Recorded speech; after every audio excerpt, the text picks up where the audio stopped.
Para quem não conhece, né, deixa eu só contar um pouquinho da história aqui do Café com Vinho, que é o seguinte: quando a gente começou a degustar no online, foi logo depois da pandemia. Gente, tá fazendo 2 anos de degustação online. Por que eu sei disso? Por causa da pandemia. Ai, que horror. Mas é isso mesmo. A gente começou em março de 2020, logo naquela primeira semana, né, da pandemia. Quer ver? Março de 2020 foi, acho que dia 16, uma quinta-feira, suponho. E a gente começou a degustar ali, em março de 2020, março de 2021. E semana que vem a gente vai fazer 2 aninhos de degustação online. Em 16 de março, deixa eu ver, isso mesmo, 16, deixa eu ver, 16, acho que foi dia 19, quinta-feira foi dia 19 de março. E aí, o que aconteceu? Aí, bom, eu não era do Instagram, gente, não sou muito do Instagram, não era do Instagram, enfim. Começamos aí com a degustação online, claro, tudo que é online a gente foi aí aprendendo juntas, aí aprendendo, eu aprendo muito com vocês, né, muitas aí já são bastante aí do online, e aí a gente começou a fazer o Café com Vinho como um bate-papo entre as participantes da degustação, entre as mulheres do vinho, para conhecer cada uma de vocês.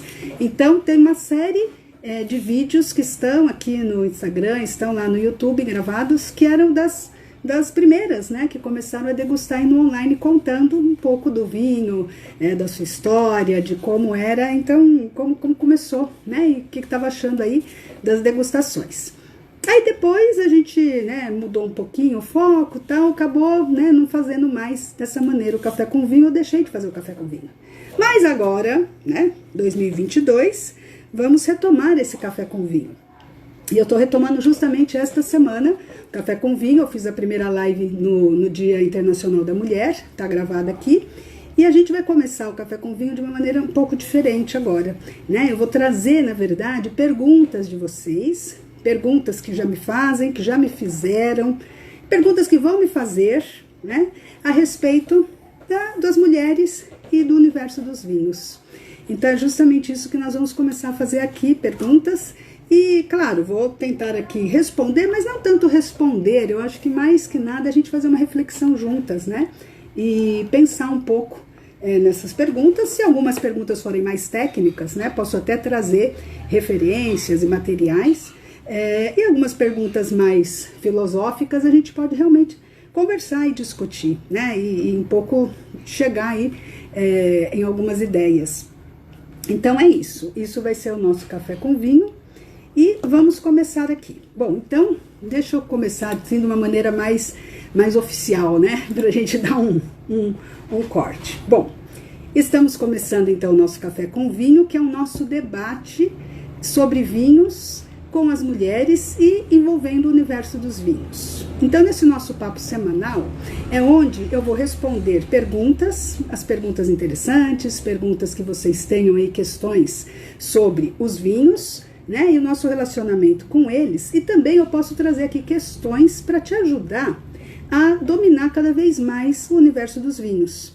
Então, são perguntas que podem realmente te ajudar aí a avançar nessa sua conquista aí dos vinhos, de tudo isso que envolve os vinhos.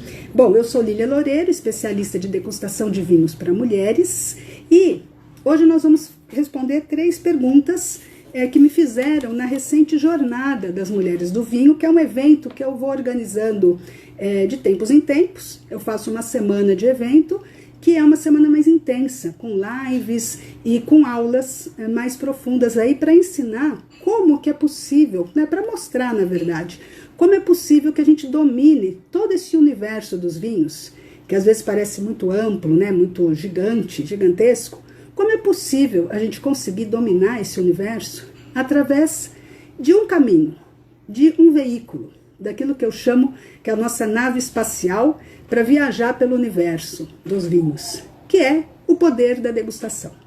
Então, de tempos em tempos eu organizo esse evento já acabou, né? Agora a gente já está partindo para uma nova fase. E, enfim, mas a gente sempre vai estar buscando trazer esses temas, e quando tiver novos eventos eu vou avisando por aqui. Então é isso, vamos aqui conversar sobre 3 perguntas que as meninas me fizeram durante essa jornada, durante uma conversa, né, um bate-papo que a gente faz na jornada e uma pesquisa que eu faço na jornada. Eu até comprei aqui um caderninho específico aqui para o café com vinho, para eu ir fazendo as anotações dessas perguntas, das respostas e especialmente dos comentários que vocês fizerem aqui. Então, ó, comentem, podem comentar, criticar, discutir, discordar. Gente, discordem que é muito bom, tá bom? Então, olha, como sempre, oficialmente, vamos começar o nosso café com vinho. Tchim, tchim. E aí, a primeira pergunta, deixa eu olhar aqui, né, na minha colinha, mas a primeira pergunta é da Ingrid Souza Silva, e ela perguntou uma coisa interessante. Para começar, eu achei a pergunta assim ideal, a primeira pergunta mesmo, que é até básica, e às vezes a gente não se faz essa pergunta, mas é uma pergunta muito importante. Quais são os tipos de vinhos que existem? Você sabe aí quais são os tipos de vinho que existem? Porque ela me disse aqui que às vezes com tantos tipos de vinhos, ela fica sempre confusa, né, com essa variedade de vinhos. Então essa é uma pergunta muito boa e que eu vou aproveitar para responder justamente comentando o motivo pelo qual eu divido, né, esses tipos de vinhos em 6 tipos principais, né, 6 tipos de vinhos. E a partir daí, dentro desses 6 tipos, que na verdade eu chamo cada um de um mundo do vinho, a gente tem vários estilos, várias outras coisas que vão tipificando e que também acabam diferenciando. Mas eu acho que para ser mais didática, realmente essa maneira é mais interessante para você aprender de uma maneira que você guarde melhor na sua memória, tá? Então, o que acontece? Para nós aqui, mulheres do vinho, né, e dentro da minha metodologia de estudo e de ensino, oh meu Deus, eu chamo o quê? Eu chamo, em vez de chamar o mundo do vinho, porque eu leio bastante coisas, vejo na internet bastante coisa, você também deve navegar, se você gosta de vinhos, né? Se você é uma mulher que gosta de vinhos e está interessada nesse tema, provavelmente você lê bastante coisas, procura, né, pesquisa e tal. E eu sempre vejo o pessoal falando do mundo do vinho. O mundo do vinho, o mundo do vinho, o mundo do vinho. E quando você fala em mundo do vinho, e aí você coloca dentro desse mundo do vinho todos os tipos de vinho, realmente fica muito confuso. Eu concordo com a Ingrid, eu também fazia muita confusão. Para mim, enquanto eu não fizesse um mapa mental, pegasse um caderninho e fizesse um mapa mental desses vinhos, eu misturava muitos vinhos. Por quê? São muitos países produtores, cada país com regiões variadas dentro do próprio país, do próprio território, várias micro-regiões territoriais. Dentro de cada região, muitos tipos de uvas. Com muitos tipos de uvas, muitos tipos de vinhos, né? E todos esses feitos no mesmo país, na mesma região. E ok, mas aí você teria que ficar estudando todas essas regiões, todos esses países, e depois todas as uvas, e depois todas as elaborações e tal. E isso realmente mistura tudo muito, fica tudo muito junto. Então o que aconteceu? Eu resolvi fazer o seguinte, falei, não tem o mundo do vinho, tem o mundo do vinho X, o mundo do vinho Y. Todos esses mundos formam o quê? O universo dos vinhos.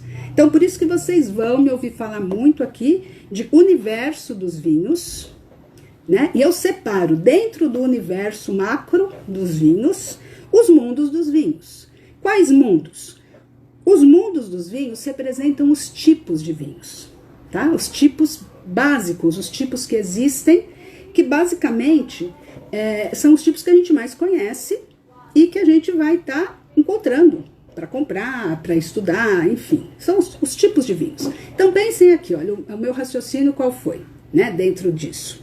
O universo dos vinhos está composto por vários mundos, por 6 mundos dos vinhos. Quais são eles? O mundo do vinho branco, né? Então, vinhos brancos é um mundo do vinho. O mundo dos vinhos rosés é outro mundo dos vinhos. O mundo dos vinhos tintos é outro mundo do vinho. Quer dizer, são os tipos de vinhos que nós temos. Mas não são só esses 3. A gente tem muito mais coisa falando desses 3, mas nós temos mais 3 tipos de vinhos que também são falados Alguns são menos conhecidos, mas que também são diferenciados desses três. São os vinhos espumantes, é outro mundo, os espumantes. E vai por mim, minha amiga, se você pensar, eu vou dar o porquê, a razão pela qual eu separo realmente os espumantes em outro mundo, né? Tá em outro sistema dentro do universo. Os espumantes, então, à parte, e nós temos ainda os vinhos, os chamados vinhos de sobremesa, mas que eu não coloco eles todos juntos. Por quê? Porque eles não são só de sobremesa, eles também servem para aperitivo, certo? Então, se você coloca todos de sobremesa e depois você se encontra com esse vinho como aperitivo, já fica outra coisa confusa. Então, para não gerar confusão, clareza, temos os vinhos doces naturais e depois os vinhos fortificados, certo? Então, vamos contar juntas. São 6. Brancos, rosés e tintos, de um lado. Espumantes, doces naturais e fortificados do outro lado. E por que eu coloco esses 3 de um lado? Porque esses 3 juntos, o branco, o rosé e o tinto, eles formam um subsistema. Porque eles têm, basicamente, o mesmo, em linhas gerais, a mesma filosofia de produção. Ou seja, são vinhos tranquilos. São vinhos cujo processo de produção é transformar o açúcar do suco da uva em álcool. E pronto, uma fermentação e transforma. O processo de elaboração de espumantes já é diferente. Já tem 2 fermentações. O processo de elaboração dos doces naturais é diferente. Ele interrompe a fermentação para ter açúcar. O fortificado é diferente. Ele é fortificado porque ele tem mais álcool. Então percebam que cada um desses mundos também que formam esse universo, eles têm as suas características específicas na maneira de produzir. Por isso são tipos de vinhos diferentes. Tá? Eu não posso entrar aqui muito, essa live viraria uma aula, né, um módulo do curso, uma aula do curso se eu ficasse aqui explicando os detalhes, então não dá tempo, mas depois, em outras lives, eu vou explicando mais detalhes com relação à produção desses vinhos. Mas entenda uma coisa, se você separa os tipos de vinhos pelo modo que são elaborados, né, pelos tipos mesmo fisicamente, com características físicas, né, os brancos que são brancos, os rosés, os tintos, os espumantes que têm borbulhas, os doces de sobremesa, né, os doces naturais que têm açúcar, que são mais doces, e os fortificados que têm mais álcool, porque são fortificados, né, também podem ser doces ou secos aí, mas tem outro processo de elaboração.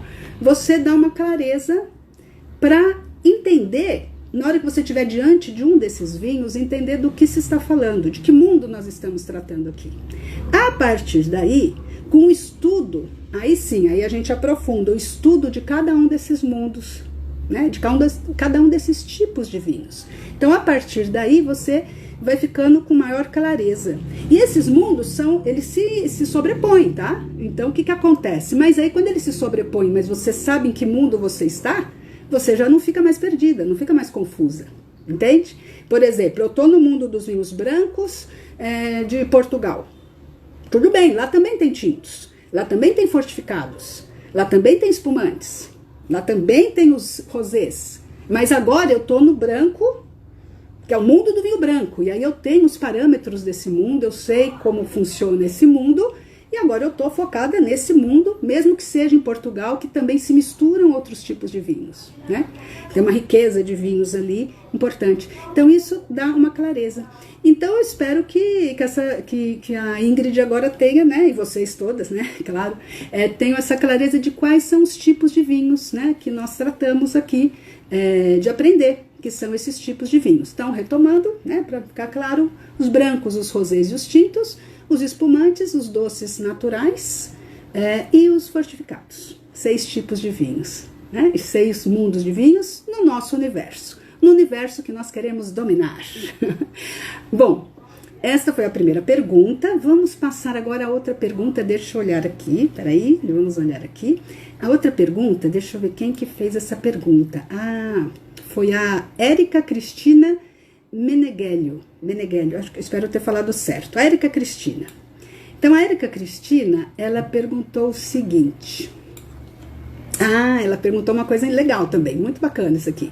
Qual é a real diferença Olha a pergunta da Érica. Qual a real diferença entre tomar vinho e degustar um vinho? Eu vou até tomar uma água aqui, ó. Eu vou tomar uma água. Ó, estou bebendo água.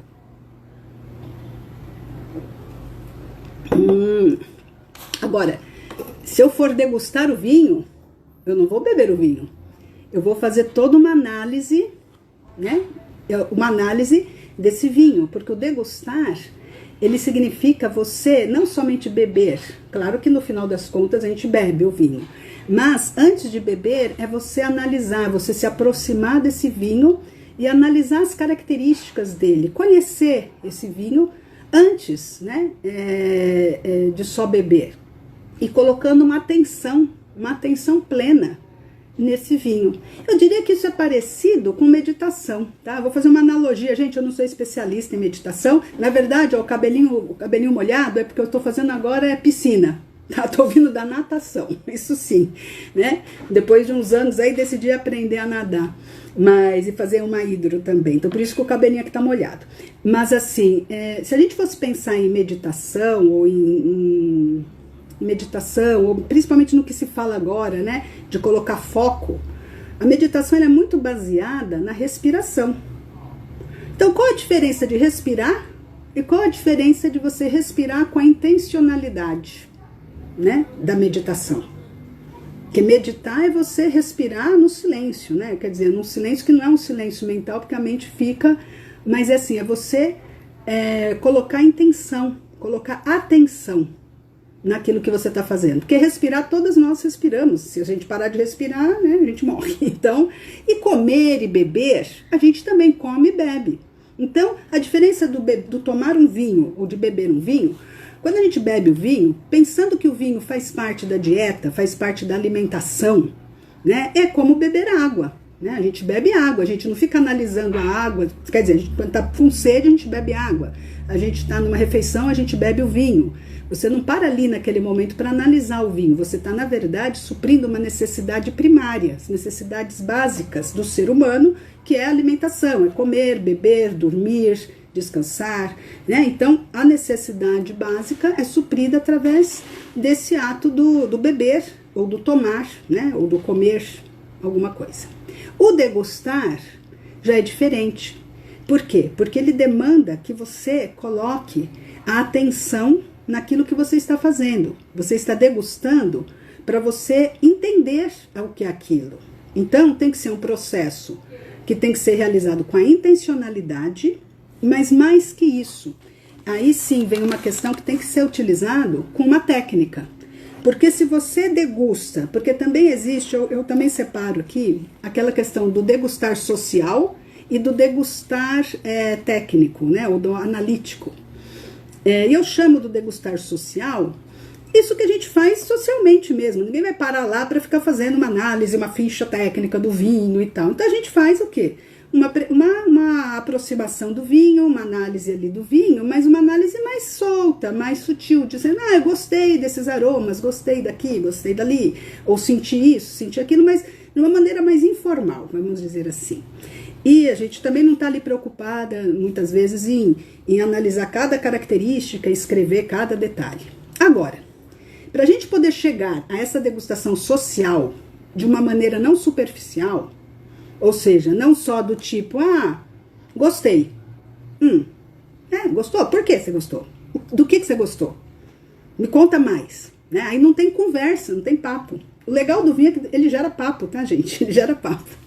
Então, assim, não tem assunto. Gostei, acabou o assunto. Não. Então, assim, se você não sabe fazer análise técnica, a parte mais analítica, essa parte mais social, ela não sai tão facilmente, tão naturalmente. E não sai de uma maneira, além de ser mais natural, ela não sai tão assim mais detalhada, mais profunda. Quando você sabe fazer análise técnica, análise sensorial, ou análise organoléptica, que é a análise dos vinhos, né, usando todos os seus órgãos dos sentidos, quando você treina isso muitas e muitas vezes, porque para ficar bom não é só uma vez não, tá, meninas? Eu quero falar para vocês assim, eu posso te ensinar aqui o passo a passo da degustação, mas não é só com vinho que você já vai estar sabendo tudo. Você vai saber tudo do que você tem que fazer, no passo a passo. É que nem treinar lá na minha natação lá. A moça ensina o que eu tenho que fazer. Mas primeiro eu já saio nadando na piscina? Não, amiga, não saio. Não saio, tem que coordenar, tem que ver. Olha, e natação é muito interessante, porque são 3 coisas que tem que fazer, né? Você tem que respirar, tem que bater braço, tem que bater perna. Tudo bem, aqui também são 3 coisas que a gente tem que fazer, né? Tem que fazer a visual, a olfativa e a gustativa. Só que na hora que tem que fazer tudo de uma vez, aí confunde muita coisa, a coisa complica. Por isso a gente vai no passo a passo. E por isso que a gente vai fazendo também com vários tipos de vinhos. A gente vai navegando aí por vários tipos de vinhos. Se eu falei que tem 6 mundos dos vinhos, em cada um desses mundos, aí a gente tem uma variedade de estilos, né? Uma variedade de uvas, uma variedade de modo de fazer. E aí a gente vai navegando por isso. Quando a gente navega e tem essa experiência, depois, quando a gente se encontrar de novo com esse vinho, já fica fácil. Vai ficar muito mais fácil de reconhecer. Mas voltando aqui para concretizar, então a diferença básica de tomar um vinho e degustar o vinho é que ao tomar o vinho, você está simplesmente bebendo vinho. Você está bebendo vinho e ótimo, tá?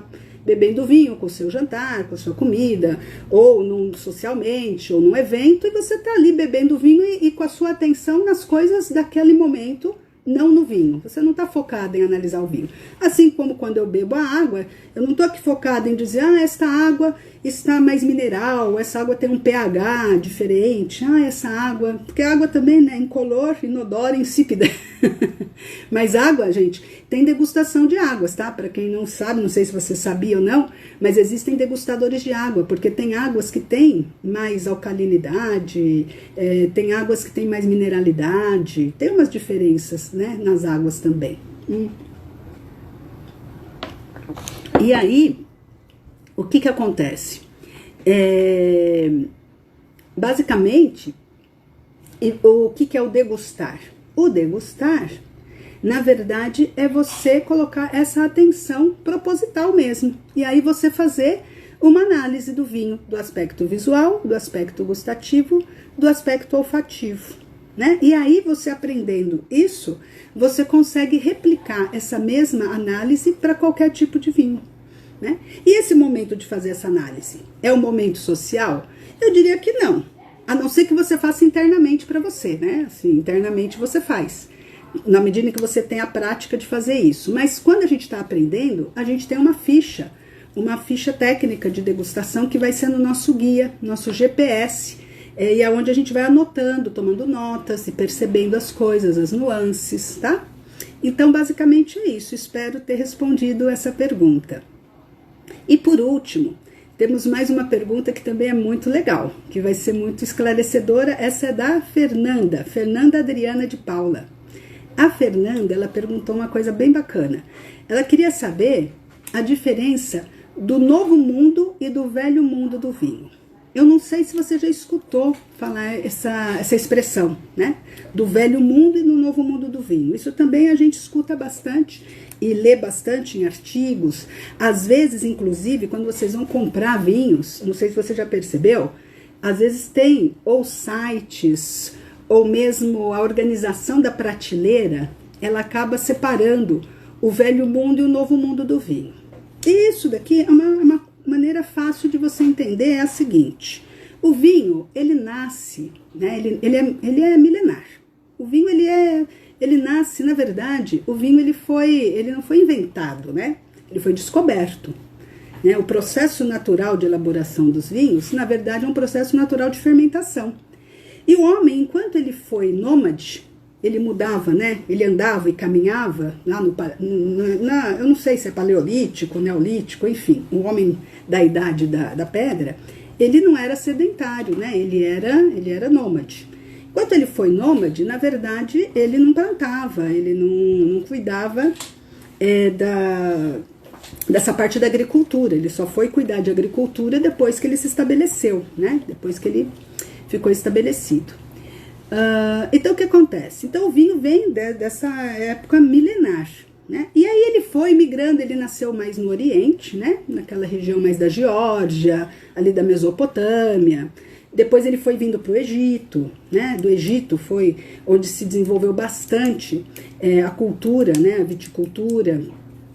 se fazia muitos vinhos. Se descobriu até na tumba de Tutankhamon que ele levou 3 tipos de vinhos para a viagem dele, né, espiritual. Eles acreditavam que ele tinha que fazer uma viagem, então eles levavam, né, os faraós levavam coisas nessa viagem e ao chegar lá do outro lado ele teria todos esses bens e também ele teria como entregar esses bens, né, lá do outro lado. Tinha todo um ritual. E dentro disso se descobriram 3 ânforas de vinhos elaborados e posicionados estrategicamente na tumba dele, representando, né, fazendo uma representação ali dessa passagem. Então eles já vinificavam e, mais interessante ainda, eles registravam já os tipos de vinho, o estilo de vinhos, né? Isso é um outro assunto bem interessante. Mas enfim, do Egito pula para a Grécia, para Roma. Com Roma, o vinho ele se expande e todo o Império Romano produz vinhos, né? Todo o Império Romano é produtor de vinhos e por isso a Europa tem tantos vinhos em todas as regiões, né? Basicamente quase todas as regiões territoriais onde é possível, onde a vide se desenvolve, você tem vinho com uvas bem específicas de lá e outras que mais variadas, né? Agora, o que acontece? Então, nós estamos falando da Europa, tal, papapá, Idade Média, ó, toda a história aí. Aí eu vou tomar meu remedinho, tá bom? Antes do almoço. Daí, o que acontece? Quando a Idade Média, aquela coisa toda, né? Europa aí começam a se formar ali os estados nacionais, tal, toda aquela briga lá deles, né? Mas enfim, quando chega lá por 1500, o que acontece? Vem a era dos grandes descobrimentos, né? Começam a se expandir, já se estruturaram e aí eles começam a sair da Europa e as grandes navegações, a descobrirem. Primeiro descobriram nova rota para a Índia. Mas nesse meio tempo aí do caminho, além de descobrir a rota da Índia, eles começaram a descobrir novos territórios, né? O Novo Mundo. Então, na verdade, no mundo do vinho, por que fala Novo Mundo? Novo Mundo do vinho tem a ver com o Novo Mundo que eles descobriram. Ou esses outros países que as navegações, né, fizeram com que eles fossem descobertos e atingidos, e começaram a levar essas uvas, as uvas que conseguiram se adaptar à viagem, começaram a levar essas uvas para fora da Europa, que é a Vitis vinifera, que é a Cabernet Sauvignon, a Merlot, a Tannat, né? Todas essas uvas, Malbec, enfim, todas essas uvas europeias começaram a viajar junto com os navios, começaram a ir para o Novo Mundo. E é onde começou a nascer essa vitivinicultura nos Estados Unidos, na Austrália, na África do Sul, no Brasil, no Chile, na Argentina, né, no Uruguai. Então a gente chama de Novo Mundo do vinho todos esses países novos que começaram a produzir vinhos, né, porque eles eles eram colônias, eram descendentes aí, né, dos europeus, e o velho no mundo do vinho são os vinhos europeus, são os vinhos do velho continente. Basicamente é isso. Tá? Um detalhe interessante, e para a gente diferenciar um vinho do velho mundo e do novo mundo, não é uma regra, não sejam rígidas, tá? Não é rígido, mas dá para diferenciar. É que no novo mundo, como eles levavam uvas para se adaptar ao novo território, e não dava para levar todas as uvas na bagagem, até porque nem todas se adaptavam, o que a gente encontra hoje em dia? A gente encontra varietais. Por que será que a gente tem vinho só de uma uva? Quando você fala de Argentina, de Chile, geralmente, tá? De uma uva, uma ou duas, mas vamos pensar que é uma. Chileno eu quero Carmener, ou então eu quero Cabernet, ou então eu quero Merlot. Tá bom, Argentina eu quero Malbec. Brasileiro eu quero Merlot, eu quero, né? Não fazem o quê? Não fazem blend. Quer dizer, não fazem atualmente, fazem, mas geralmente a gente identifica por uvas típicas que se adaptaram naquele país, né? Então, vinhos varietais. Quando você vai para a Europa, aí você fala, nossa, que confusão, porque eu não sei de que uva é esse vinho. De que uva é esse vinho? Você pega um vinho espanhol, você pega um vinho português, você pega um vinho italiano, muitas vezes, não tem a uva do que é feito. De que uva é feito aquele vinho português? Aí quando você vai ler a ficha técnica, tem 20 tipos de uva naquela garrafa. Caramba, como 20? né? Por que não tem só uma? Por que não tem só Touriga Nacional? Porque existem muitas uvas localizadas, uvas autóctonas daquela região específica, e esses blends são blends tradicionais, blends culturais, blends que vêm de longa data e que funcionam, que eles misturam essas uvas, né, misturam esses vinhos para fazer esse tipo de vinho. E aí, você sabe que naquela região que plantam aquelas uvas, que tem aquelas uvas, os vinhos geralmente são daquelas uvas. Isso não significa que, claro, que pode ter algum rótulo só de uma uva. Tudo bem, pode ter, mas esse português que eu achei, Lília, só tem Touriga Nacional. Tudo bem, não tem problema. Mas, geralmente, vão ser blends. E outra coisa, para ele ser um varietal, ele não precisa ter 100% da variedade. Dependendo da legislação, com 80%, 90%, ele já vai na etiqueta só como varietal, mas tem 10% de outras uvas ali, tá?